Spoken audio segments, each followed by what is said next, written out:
अस्सलामुअलैकुम नाज़रीन, बोलम के पार्ट 6 में खुश आमदीद। एपिसोड के शुरुआत में हम देखते हैं कि गुंदोज साहब सिपाहियों के साथ अतरानोस के खुफिया रास्ते को देख रहे होते हैं और परेशान होते हुए कहते हैं, आयशा मेरी बहू, वो मेरे पास मेरे बेटे की अमानत थी। मैं ना अपने बेटे की हिफाजत कर सका और ना उसकी अमानत की। तो एल्चम कहती है, खुद को हरगिज कसूरवार ना ठहराएं बाबा, जब मैं और यूया को कत्ल करूंगी तो आयशा का खून रहेगा नहीं जाएगा। उधर जरकुता सिपाहियों से कहता है, मैं सोच भी नहीं सकता था कि कोनूर इस हद तक जाएगा, उसने हर हद पार कर दी। तो आयकुत कहता है, जरकुता मैंने जिस कोनूर को देखा वो कोनूर नहीं था, जिसे मैं जानता था वो कोनूर नहीं था वो। तो सिपाही बेसुंगुर कहता है, ठीक कह रहे हो, हमने उसे पहचानने में गलती की। शामिल बोलते हुए कहता है, हक तलफी ना करो सिपाही बेसुंगुर, वो कोनूर साहब हैं। यह सुनकर जरकुता एकदम से कहता है, कोई भी चीज उस्मान साहब के सोने को रोकने और उसे जब्त करने का जवाब नहीं हो सकती, इसलिए मैं उस्मान साहब वहां पहुंचते हैं और सिपाहियों को देखकर कहते हैं, खैर हो, आप लोग क्या बहस कर रहे हो। जवाबन जरकुता कहता है, मेरी जुबान इजाजत नहीं दे रही, लेकिन कोनूर साहब, उसने वो सोना जब्त कर लिया जो हमने सुगौत की दरसगाह में भेजा था। उसके साथ बेशुमार बागी सिपाही थे।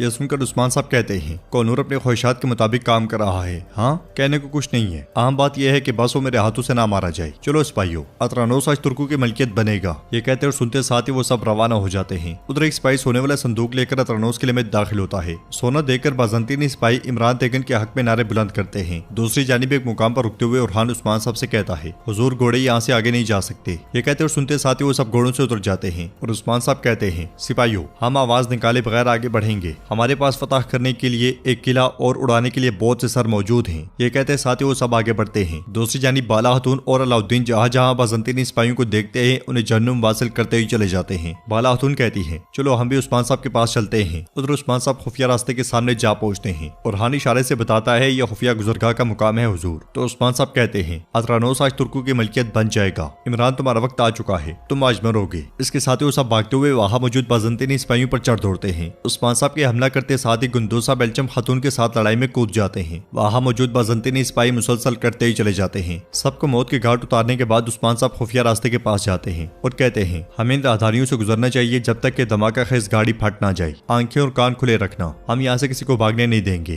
तो सरदार गुंदोज कहता है, मैं उस वक्त तक नहीं रुकूंगा जब तक कि मैं अपनी बेटी का बदला नहीं ले लेता। यह सुनकर उस्मान साहब कहते हैं, आज इंतकाम का दिन है। ये कहते साथ ही उस्मान साहब अपने साथियों के साथ वहां से अंदर दाखिल हो जाते हैं, जबकि बाला हतून वहीं खड़े रहकर खवातीन से कहती है, बाजियान, हम यही रुकेंगी, हम उन बुज़दिलों का शिकार करेंगे जो एक एक करके किले से भागेंगे। किले के अंदर जश्न का समा होता है, सिपाही और लोग नाच रहे होते हैं। इमरान तेगन भी और यूया के साथ बैठा शराब से लुत्फानंदोज हो रहा होता है और यूया उसे कहती है, लोगों को तुम पर फख्र है, इसलिए मैं सोने वाली घोड़ा गाड़ी वहां पहुंचती है। तो इमरान तेगन उठता है, आगे बढ़ता है और घोड़ा गाड़ी पर जाकर बैठ जाता है। फिर सोना उठाकर सिपाहियों और लोगों में फेंकता है और खड़े होकर कहता है, कदीम सरजमीन के ताकतवर जंगजू हो, यह सोना हमारा जी उठने और उस्मान की मौत की खबर है। रोम में दहशत फैलाने वाले उस्मान के मरने का वक्त आ गया है। ये बेबस लोग हमारे घोड़ों के नालों के नीचे जमीन में दफन हो जाएंगे। उसके सिपाही हमारे सिपाहियों की तलवारों का मजा चखेंगे। हम इन सरजमीनों को फिर से जन्नत में बदल देंगे जिन्हें वो जहन्नुम बना चुके हैं। मेरी रियासत के साए में हर कोई अमन का लुत्फ उठाएगा। यह सुनकर सारे लोग इमरान तेगन जिंदाबाद, इमरान तेगन जिंदाबाद के नारे बुलंद करते हैं और इमरान तेगन सिपाहियों से कहता है, सोना गोदाम में ले जाओ। ये कहते साथ ही वो आगे बढ़ता है और दूर जाकर खड़ा हो जाता है। खुफिया रास्ते से आगे बढ़ते हुए उस्मान साहब बाज़ंतीनियों को काट रहे होते हैं और कहते हैं, हमारे पास वक्त कम है। सहन में सिपाही सोना घोड़ा गाड़ी से उतार रहे होते हैं और इमरान तेगन और ल्यूया से कहता है, मुझे उस्मान के कबीले के बारे में बताओ, मैं तमाम तफसीलात जानना चाहता हूँ। तो ल्यूया कहती है, मैं तुम्हारी शुक्रगुजार होंगी अगर तुम उस बकरे के बू वाले कबीले को तबाह कर दो। तो इमरान तेगन कहता है, फिक्र ना करो ल्यूया, मैं उस्मान को इस दुनिया में जन्नत में जीने का तजुर्बा करवाऊंगा। सोने की आखिरी पेटी उठाते साथ ही नीचे मौजूद कोयले बारूद पर जा गिरते हैं और चंद लम्हे गुजरते साथ ही पूरे का पूरा किला जोरदार धमाकों से लरज उठता है। बाज़ंतीनी सिपाही कहीं गज दूर जा लगते हैं, हर तरफ तबाही फैल जाती है। धमाके की आवाज खुफिया रास्ते में मौजूद उस्मान साहब तक भी जा पहुंचती है। तो उस्मान साहब कहते हैं, ये धमाका कुफार के सीने में भी महसूस हुआ होगा, चलो जल्दी करो। धमाके से ल्यूया और इमरान तेगन का उलिया भी बिगड़ जाता है। जख्मी सिपाही तड़प रहे होते हैं। तबाही देखकर इमरान तेगन की आंखें भी खुली की खुली रह जाती हैं। इमरान तेगन चिल्लाते हुए उस्मान उस्मान पुकारता है, इसलिए मैं उस्मान साहब सिपाहियों के साथ सहन में जा पहुंचते हैं। उन्हें देखकर इमरान तेगन तलवार बेनियाम करते हुए आगे बढ़ता है। तो उस्मान साहब कहते हैं, आओ इमरान आओ, मेरे रब ने मुझे एक मौका दिया है इमरान तेगन, आज तुम्हारा आखिरी दिन है, सिपाहियों हमला करो। उस्मान साहब के ये कहते साथ ही वो सब बाज़ंतीनी सिपाहियों पर टूट पड़ते हैं। इमरान तेगन भी दिफा करने की भरपूर कोशिश कर रहा होता है और बहुत से कई सिपाहियों को शहीद कर देता है, मगर उसके सिपाही भी मुसलसल करते ही चले जाते हैं। इंतकाम की आग में जलती एल्चम भी बाज़ंतीनियों पर तलवार का बेबाक इस्तेमाल कर रही होती है। उसका गुस्सा और गजब देखकर ओलिया वहां से भाग पड़ती है। उसे भागता हुआ देखकर एल्चम भी उसके पीछे जाती है, जबकि उस्मान साहब बाज़ंतीनियों पर गजब डाल रहे होते हैं। उस्मान साहब के सिपाही भी उनका भरपूर साथ देते हैं। उस्मान साहब के सामने आने वाले बाज़ंतीनी सिपाही बिल्कुल बेबस दिखाई देते हैं। कुछ सिपाही खुफिया रास्ते का इस्तेमाल करके भागने की कोशिश करते हैं, मगर सामने से बाला खातून खवातीन के साथ उन पर तीर बरसा देती हैं और कहती हैं आज कोई भी उस्मान साहब के इंसाफ से बच नहीं पाएगा। कोई भी सिपाही भाग नहीं पाता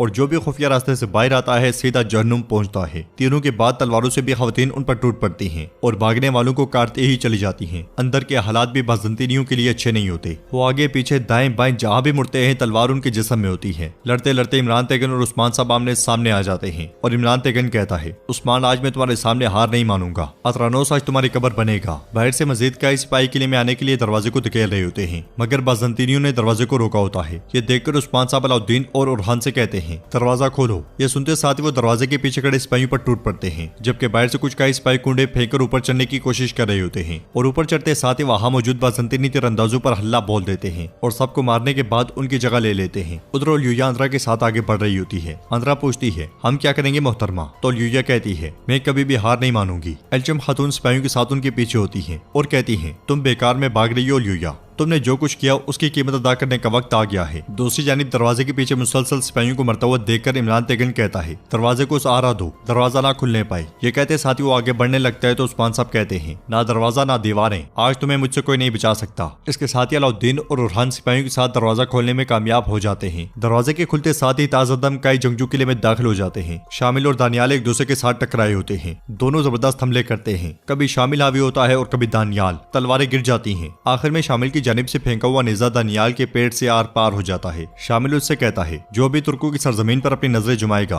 वो अपनी मौत के साथ कीमत अदा करेगा। अपने सिपाहियों को मुसलसल मरता हुआ देखकर इमरान तेगन उस्मान साहब से कहता है मैं तुमसे इसका हिसाब लूंगा उस्मान। ये कहते साथ वो आहिस्ता आहिस्ता खिसकना शुरू हो जाता है तो उस्मान साहब उससे कहते हैं भागो मत इमरान, भागो मत, तुम थक कर मर जाओगे। ये कहते साथ ही उस्मान साहब खुद भी उसके पीछे जाते हैं। किले के अंदर एल्चम और ल्यूया तक पहुंच जाती है तो ल्यूया सिपाहियों से कहती है इन्हें मार डालो, इन्हें गुजरने मत देना। इसके साथ ही वहां पे लड़ाई शुरू हो जाती है। लड़ाई की शुरुआत में ही ओल्यूया का बाजू जख्मी हो जाता है और वो अंद्रा के साथ दौड़ लगा देती है। उसके पीछे जाते हुए एल्चम खातून सिपाहियों से कहती है इन सबको मार दो, मैं उस सांप का ताकुब करूंगी। ये कहते साथ ही उसके पीछे जाती हैं और नाजरीन एपिसोड भी इख्तिताम पजीर होती है और ल्यूया और इमरान तेगन अपने अंजाम के बिल्कुल करीब पहुंच चुके हैं। इनकी मौत कैसे होगी आइए देखते हैं नेक्स्ट एपिसोड में। अगर आपको वीडियो पसंद आए तो वीडियो को लाइक करें, चैनल को सब्सक्राइब करें और बेल आइकन पर लाजमी से क्लिक कर दें। इंशाल्लाह मिलते हैं नेक्स्ट वीडियो में। तब तक के लिए रखें अपना और अपनों का बहुत ज्यादा ख्याल। अल्लाह निगहबान।